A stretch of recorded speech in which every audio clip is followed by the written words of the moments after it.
he comes, here he comes. There's the trumpets, there's the drums, here he comes. Hopalong, Cassidy, here he comes.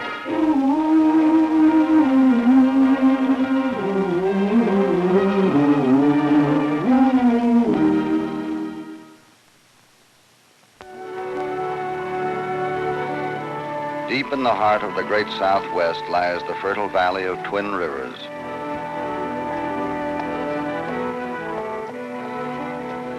Here this year grazed what promised to be the fattest, heaviest cattle the valley had ever known.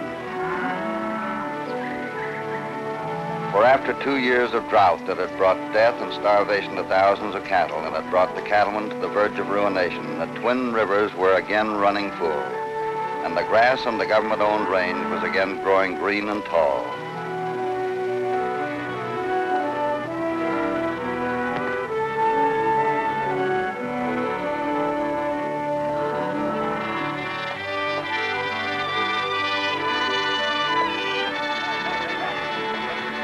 Now at last the cattlemen could breathe easier. 2 months of feeding and their cattle would be ready for market. Their heavy mortgages would be paid off. Prosperity was just around the corner.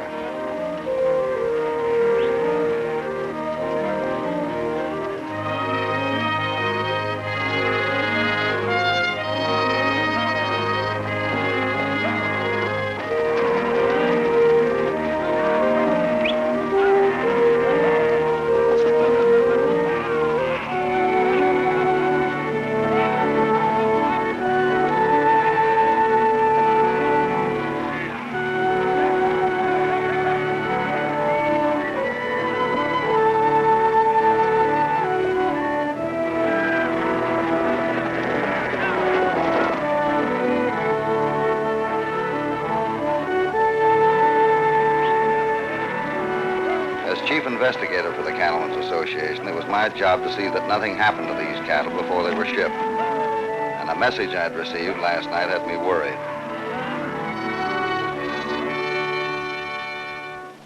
When we rode into the little cattle town of Twin Rivers that morning in answer to an urgent message from the Cattlemen's Association, I knew that trouble with a capital T wasn't far off. And my saddle pal, Red Connors, must have sensed that trouble too. For he's never very happy when things are peaceful.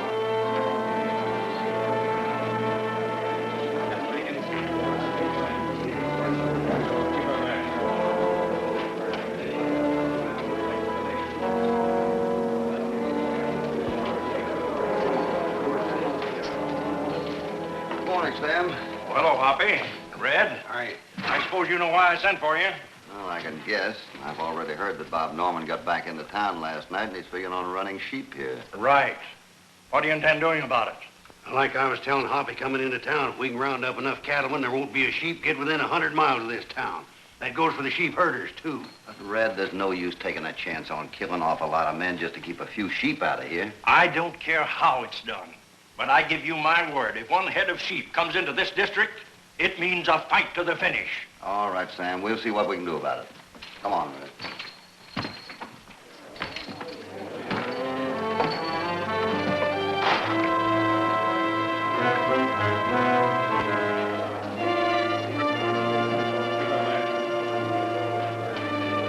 This was the cattleman's declaration of war. I'd seen range war between cattlemen and sheepmen before, and I knew what it meant. The range would be burned over. They'd be ruined for years.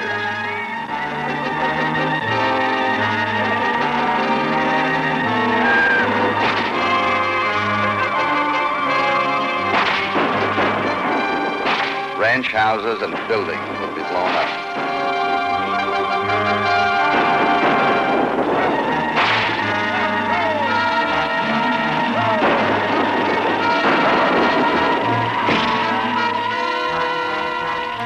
Stock would be driven off and destroyed. Men, yes, even women and children would be killed in a senseless, ruinous struggle.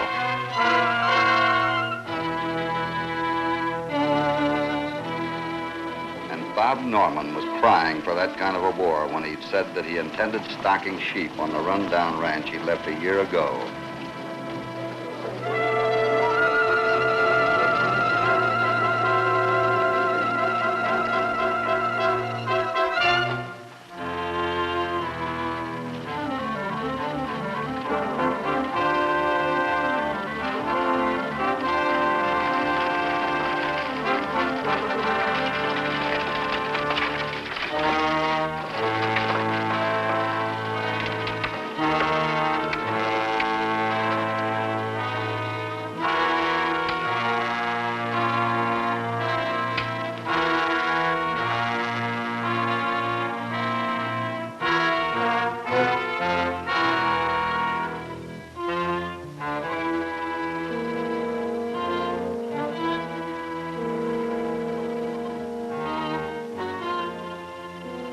don't know who started it, but all of a sudden, there it was.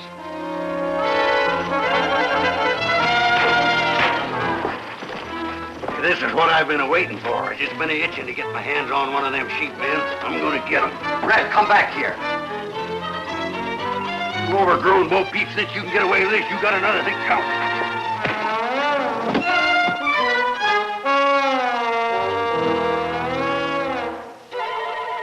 Anybody else want to fight? I knew it. All right, break it up, all of you. Don't try to tell me what to do. I'm telling all of you what not to do. Well, you ain't telling me. Think maybe we'd better try to settle this without gunplay? Do as Hoppy tells you, Biggs.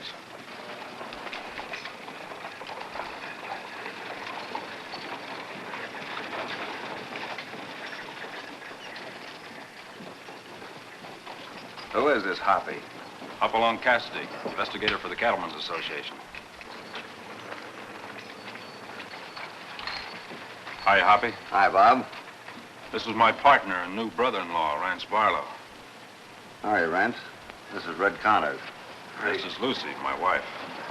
Your wife? We were married last week. How do you do? Mr. Cassidy, I want it understood my men didn't start this trouble. What'd you sheepmen expect? Key to the city and a red carpet? But if trouble has to come, the men who are bringing our sheep in here are just as tough as the cattlemen, maybe tougher. I take it you're figuring on putting up a fight. If we have to, and it'll be a fight to the finish. But I want to avoid bloodshed if I can. That's why I asked for a meeting with the cattlemen this morning. Let's go over and have a talk with Mr. Berger.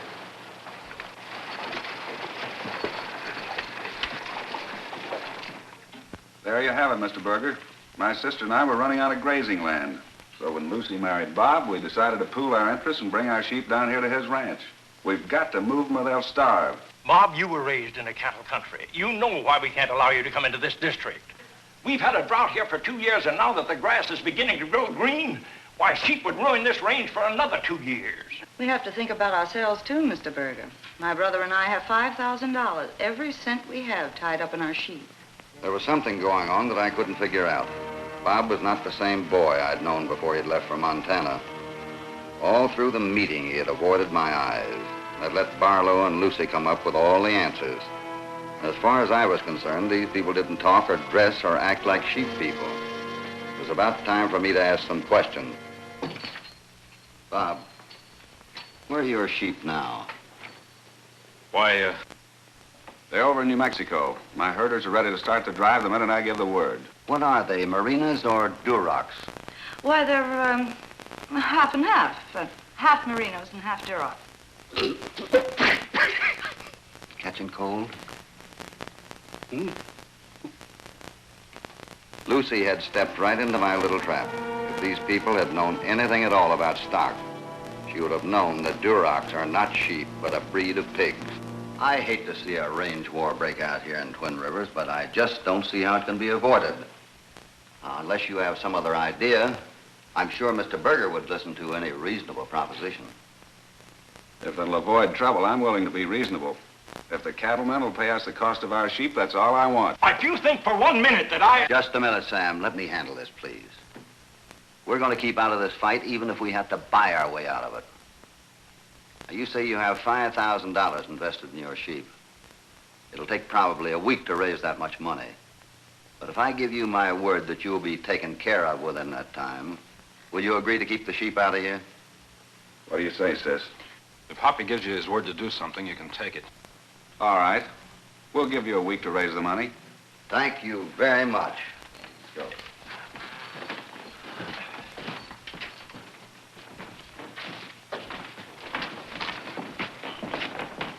Did you want to say something to me? No. Hoppy, have you gone completely loco? Since when did the cattlemen of Twin Rivers start buying off a bunch of wormy sheepmen? This is almost blackmail. It is blackmail, at least a try at it. Barlow's bluffing. He hadn't any sheep. What makes you think that? Didn't you hear what that woman said when I asked what kind of sheep they were? No, I guess I was too busy being mad to hear anything. Tell him, Red. They're half and half. Half Merino and half Duroc. Duroc? Did she say Duroc? It would have been funny to me, too, except that I couldn't get over the look in Bob Norman's eyes. It was the look of a trapped animal that knows it doesn't have a chance.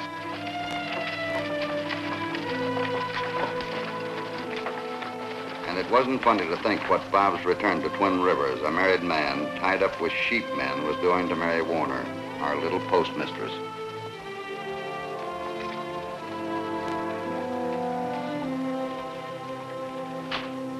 Hoppy, Yeah? I'm going to tip off the cattleman, and tonight we're going to ride that whole four-flushing kitten caboodle out of this county on a rail. Sam, you're not going to do anything until I give Bob a chance to get out of this mess he's in. And don't let the cattleman go out looking for trouble. Those two men of Barlow's look like they can take pretty good care of themselves. And you and I are going to see if we can find out what's happened to Bob. See you later. You sure straightened him out.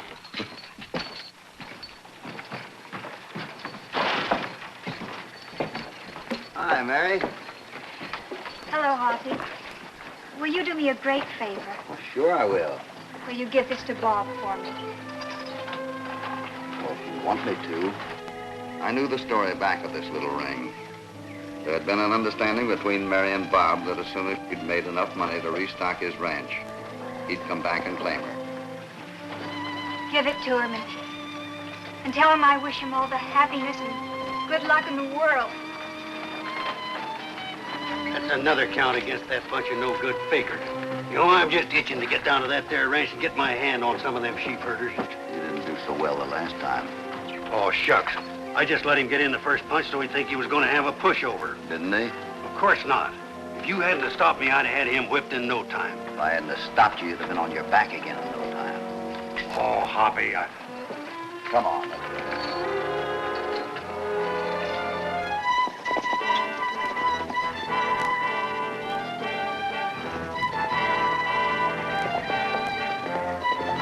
Before I could do anything to help Bob Norman, I'd have to find out what kind of a hold Barlow held over him. So I'd worked out a plan to get Bob by himself where I could have a talk with him.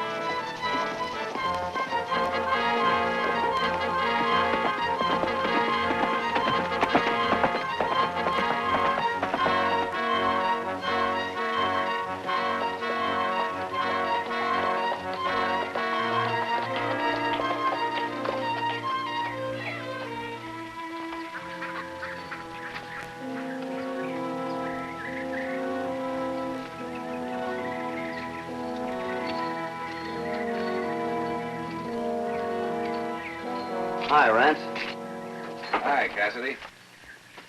What is it? I want to talk to Bob. There's a little matter of an unpaid feed bill that he owes the Cattlemen's Association. It's funny you didn't run into him on your way out from town. We took the shortcut. He's on his way in there to see you. What about? He's afraid. So am I, for that matter. When we got back here today, we found a note on the porch telling us to get out without waiting for any payment. It was signed Sheep Haters. Let me see that note. I don't have it. Bob must have taken it with him. Well, he's liable to be riding into trouble. There's some trigger-happy cattlemen in this part of the valley. Come on, let's see if we can stop him.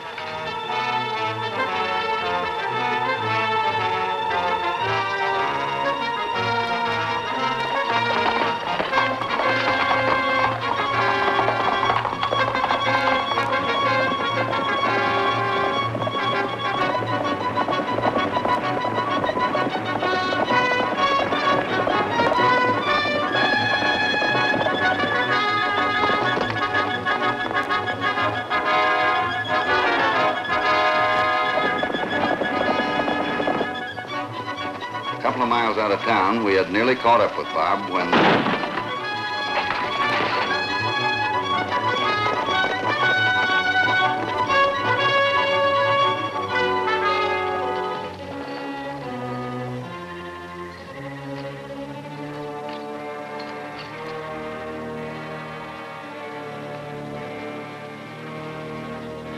Fred, give me your handkerchief.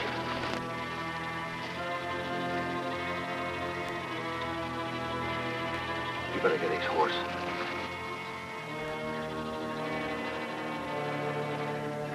The men who had shot Bob were too far away for me to make out who they were. But if they were some of the cattlemen who had decided to put an end to Bob's career as a sheepman before he got started, they'd answer to me.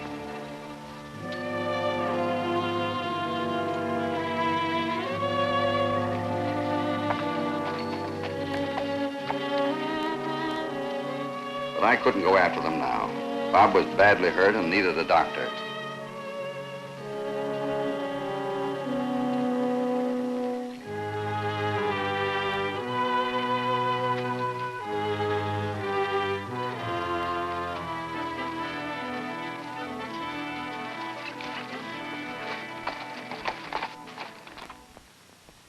I hope you don't mind my bringing Bob here, but I couldn't think of anybody that'd make a better nurse for him than you. I'm glad you did, Hoppy. That'll be all, Mary. Hoppy, it's a lucky thing that you and Red got him here as soon as you did. A little rest and he'll be as good as new. That's fine. There you are, Doc. I'll give you a hand. Yeah, thanks. Thank you very much. It's all right. I'll be seeing you. Say hello to your wife. I will, thanks. No, well, I don't. Hey, Hoppy, Bob's having deliriums or something. He's babbling all over the place. He probably got a slight concussion when he fell off that horse. Still, whatever he's got, he's trying to say something about Barlow. No, I can't go through with it, Barlow. They're my kind of people. I can't let you double-cross. Wait a minute. Get your hands off of me, Barlow. Take it easy, Bob. Hoppy, what happened to me? What am I doing here? Well, Red and I brought you in. You were coming in from your ranch today and somebody shot you. But you'll be all right now. I'll never be all right again, Hoppy. Bob, do you feel like telling me what this mess is you got into? Maybe I can help you. It's not a very pretty story, Hoppy, but I was coming in to tell you about it anyway, so here goes. I was over in New Mexico when I met Lucy and her brother in a gambling hall where they were working. I guess my foolish bragging about my ranch being worth a lot of money caused it, but anyway, they got me drunk one night. The next morning, they told me I was married to Lucy. I tried to get Lucy to call it off, but it was no dice. When I told them that I wasn't rich, that my ranch was worthless, Barlow dreamed up the scheme to swindle the cattlemen by threatening to run sheep in. Lucy promised me my freedom if I'd go along with the idea, but when I saw you this morning, then Mary, I knew I couldn't go through with it, even if it meant being stuck with Lucy for the rest of my life. Bob, did you tell Barlow that you were walking out on him before you left the ranch today? I told him I was going to tell you the truth no matter what happened. What was his reaction to that? He said if I was going to be a fool, there was nothing much he could do about it except call the whole deal off. Now, ain't that just like a bunch of dumb sheep herders spoiling all their fun by giving up so easy? I don't think they gave up. They thought they were playing it the smart way. I don't get it. Wait a minute. Now I was beginning to get a clear idea of who shot Bob and why. I was sure that Barlow had sent his gunmen after the boy to quiet him for good before he could talk and spoil their deal. Some unknown trigger-happy cattleman would be blamed for the killing, leaving the Barlow outfit to collect and pull out with no one the wiser. Red, I've got an idea that might work. What is it? You and I going out and have a talk with Barlow and his men. We'll be back as soon as we can. All right.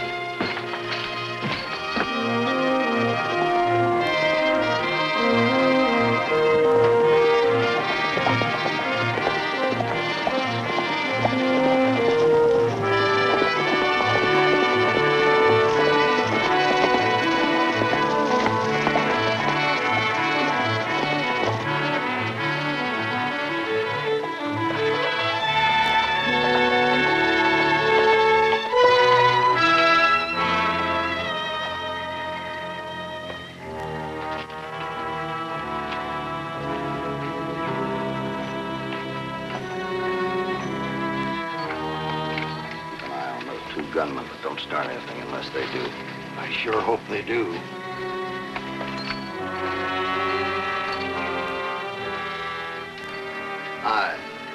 Anything you want, Cassidy? Yeah, I want to talk to Barlow. I got some news for him. Hi, Rance. Hi, Cassidy. What is it? Having trouble raising the money? No, not at all. The association will have the money for you by noon tomorrow. I just thought I'd better tell you to keep your eyes open until you're paid off. Looks like we might have a little trouble with the cattleman. Is that so? Yeah. Bob Norman was shot this afternoon. Shot? Yeah. Was my partner killed? Oh, no, he'll be all right in a few days.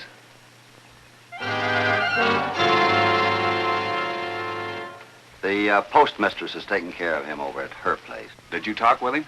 Did he say anything? I mean, about who did it? Not a word. The doc gave him quite a dose of sleeping powders. I'm sure you won't do any talking before morning. Well, in that case, I guess it wouldn't do us any good to ride in and see him before morning. No, you couldn't do anything for him that hasn't already been done. Well, thanks for everything, Cassidy. I'll see you in town tomorrow. Yeah. In the meantime, we'll take your advice and keep a sharp lookout. Those same cattlemen may decide to shoot us down the way they did Bob. That's right. Well, so long till tomorrow.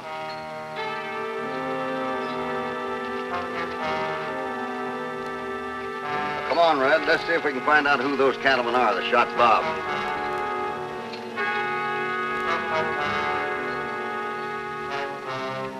I had the feeling that sometime during the coming night, Barlow and his men would try to get rid of the one witness against them before he did any talking.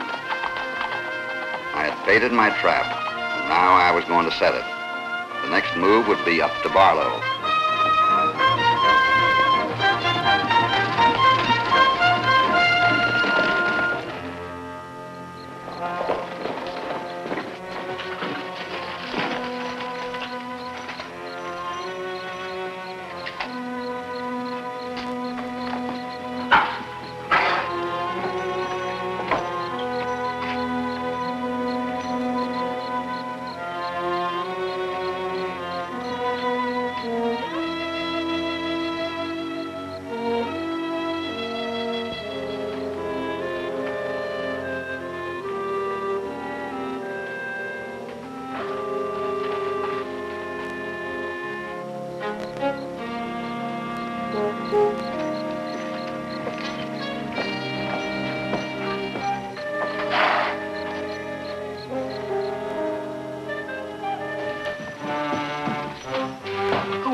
What do you want? Just keep your mouth shut, sister, and you won't get hurt. Shh, quiet.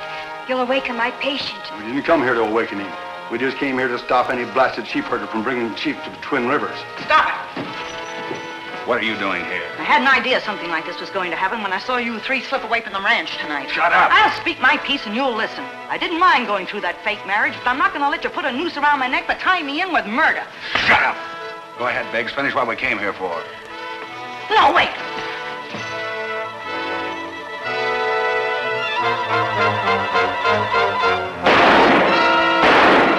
Get your hands up.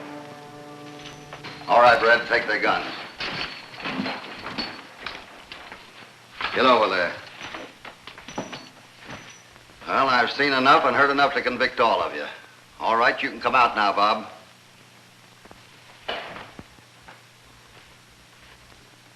What's going on? Maybe you better show them, Red. You dumb sheep herder's just been wasting good lead on a dressmaker's dummy. Mary, I think Bob has been punished enough. Now that we know he's a free man, maybe you better take your ring back. Thanks, Hoppy. That goes for both of us. I can't figure out how I was ever chump enough to let you outsmart me, Cassidy. You'll have plenty of time to figure it out later in some nice, quiet prison. All right, let's go. It's a short walk. The jail is just across the street.